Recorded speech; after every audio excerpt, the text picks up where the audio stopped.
به عنوان یک آدمی که هیچ اعتقادی به چاکرا، انرژی و کلاً عرفان شرق ندارم، میخوام به مدت 1 ماه مدیتیشن کردن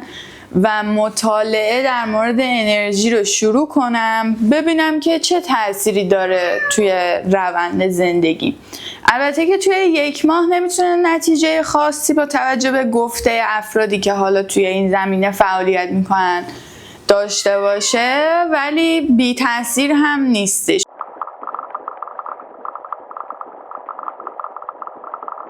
قرار 10 تا اپیزود داشته باشیم در این رابطه و یه نگاه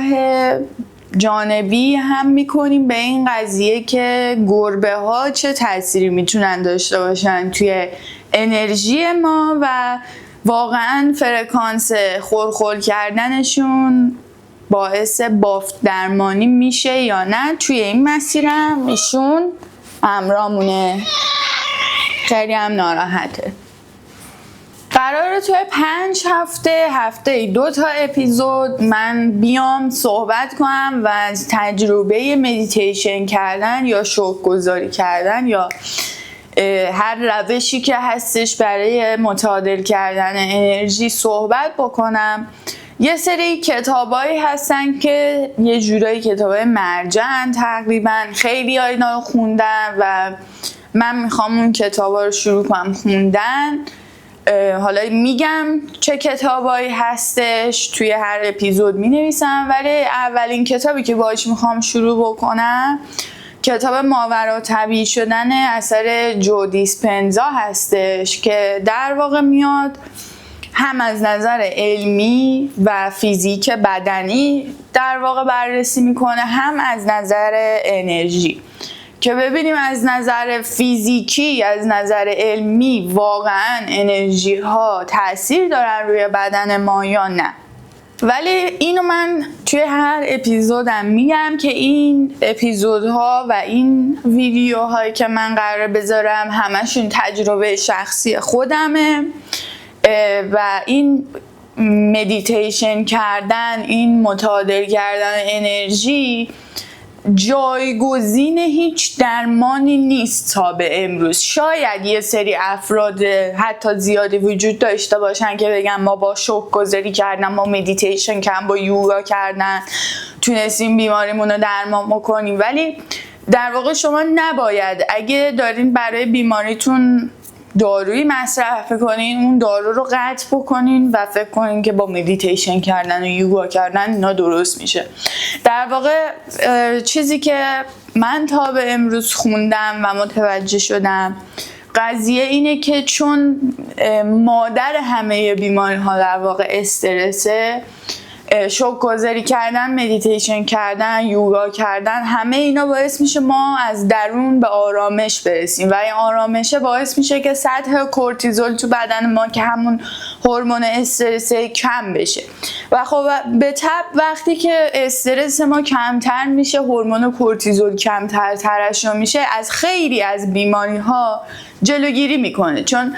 عامل در واقع بیماری خودایمنی همون استرسه و خود بیماری خودایمنی باعث 1000 تا بیماری دیگه مثل دیابت، مثل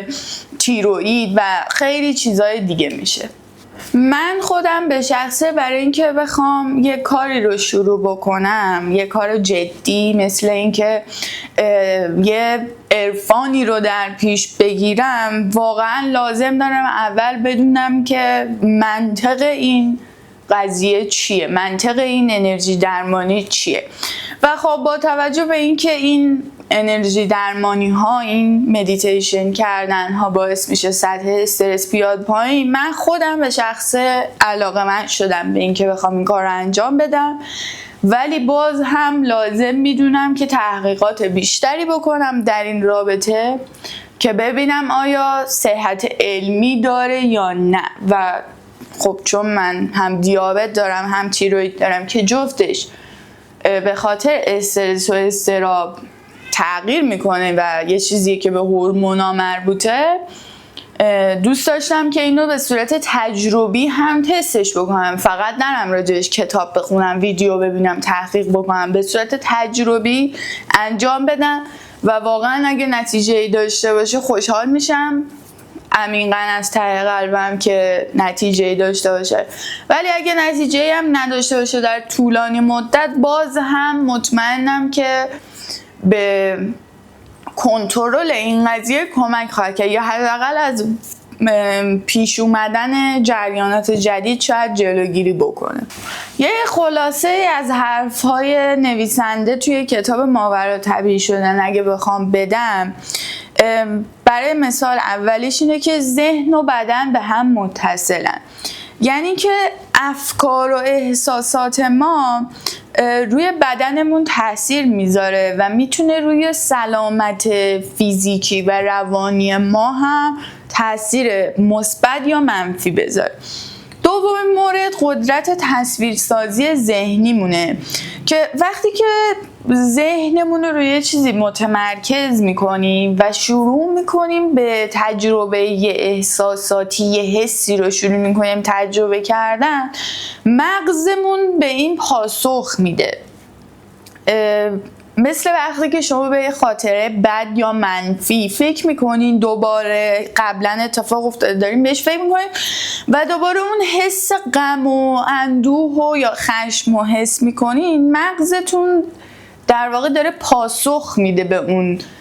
فکر، به اون تجسم ذهنی که انجام داریم، که این خیلی بده، باعث میشه شما مدام اون خاطره بد و اون هورمونای استرس و خشمی که در لحظه ترشح شده وقتی اون اتفاق براتون افتاده رو دوباره تجربه کنید و این خیلی اثر مخربی میذاره، در حالی که میتونین با تجسم خاطرات خوب و اتفاقات خوب برعکسش رو، یعنی یه حس و حال قشنگ رو دوباره تجربه بکنید. مدیتیشن کردن و تمرینای انرژی رو انجام دادن میتونه استرس رو کم بکنه و ذهن رو به یه تعادلی برسونه. در آخر هم تغییر سبک زندگی و عادات. تغییر سبک زندگی و عاداتمون واقعا میتونه خیلی زیاد به سلامتی، چون قرار ویدیوی من در رابطه با سلامت فیزیکی و روانی باشه، اینکه چجوری ما برسیم به این سلامت فیزیکی و روانی. تغییر سبک زندگی مثل رژیم غذایی، مثل ورزش کردن، خب 100% تاثیر خوبی دارن روی این قضیه. در نتیجه شاید شما با مدیتیشن کردن و انرژیتون رو به تعادل رسوندن اتفاق خیلی خیلی عجیبی رو تجربه نکنید، ولی همین که باعث میشه سبک زندگیتون به سمت بهتری پیش بره، همین کافیه. کمتر استرس داشتن و کمتر خشم داشتن باعث میشه که هم خودتون به آرامش برسین، هم روی بقیه آدمایی که دورتون هستن، اطرافتون هستن تاثیر مثبت بذارید. حالا نقش گربه ها چیه توی این قضیه؟ یه سری باورهای قدیمی هستش که میگه گربه ها اینکه کدوم چاکرای بدن شما توی تعادل نیست رو میفهمن و ممکنه خیلی توجه بکنن به اون ناحیه از بدن که چاکرای شما توی تعادل نیست. و خب من متوجه شدم که یکی از گربه های من خیلی علاقه داره که روی سینه من بخوابه و سرشو بذاره روی گلوی من، که بر من خیلی جالب بود. توی قسمت قبلی هم گفتم که در واقع چاکرای گلو همون چاکراییه که روی قده هیپوفیزه، همون قده که مربوط به تیرویده. و وقتی که راجبش تحقیق کوچیکی کردم متوجه شدم که خب خورخور کردن گربه ها خودش به خاطر فرکانسی که داره این ثابت شده از نظر علمی که قابلیت ترمیم بافت رو داره و ضد استرس هم هست. وقتی گربه ها خورخور میکنن اون استرس آدم از بین میره. یه سری باورهای دیگه هم وجود داره که کلاً میگن گربه ها انرژی خیلی بالایی دارن و انرژی ها رو خیلی خوب متوجه میشن، به هم ریختگی انرژی ها رو خیلی خوب متوجه میشن و معمولا حضورشون موقع مدیتیشن کردن خیلی به فردی که داره مدیتیشن میکنه کمک میکنه. من میخوام ببینم آیا وقتی دارم مدیتیشن میکنم توی اتاق که هیچ اسباب بازی یا خوراکی نیست باعث میشه که اون گربه جذب بشه به اینکه من دارم مثلا مدیتیشن میکنم، یا اصلا حضور داشتن گربه من باعث میشه من راحت تر مدیتیشن کنم یا نه؟ اگه ایشون بیاد افتخار بده با ما مدیتیشن بکنه، افتخار میدی؟ آره؟ نمیده، افتخار نمیده.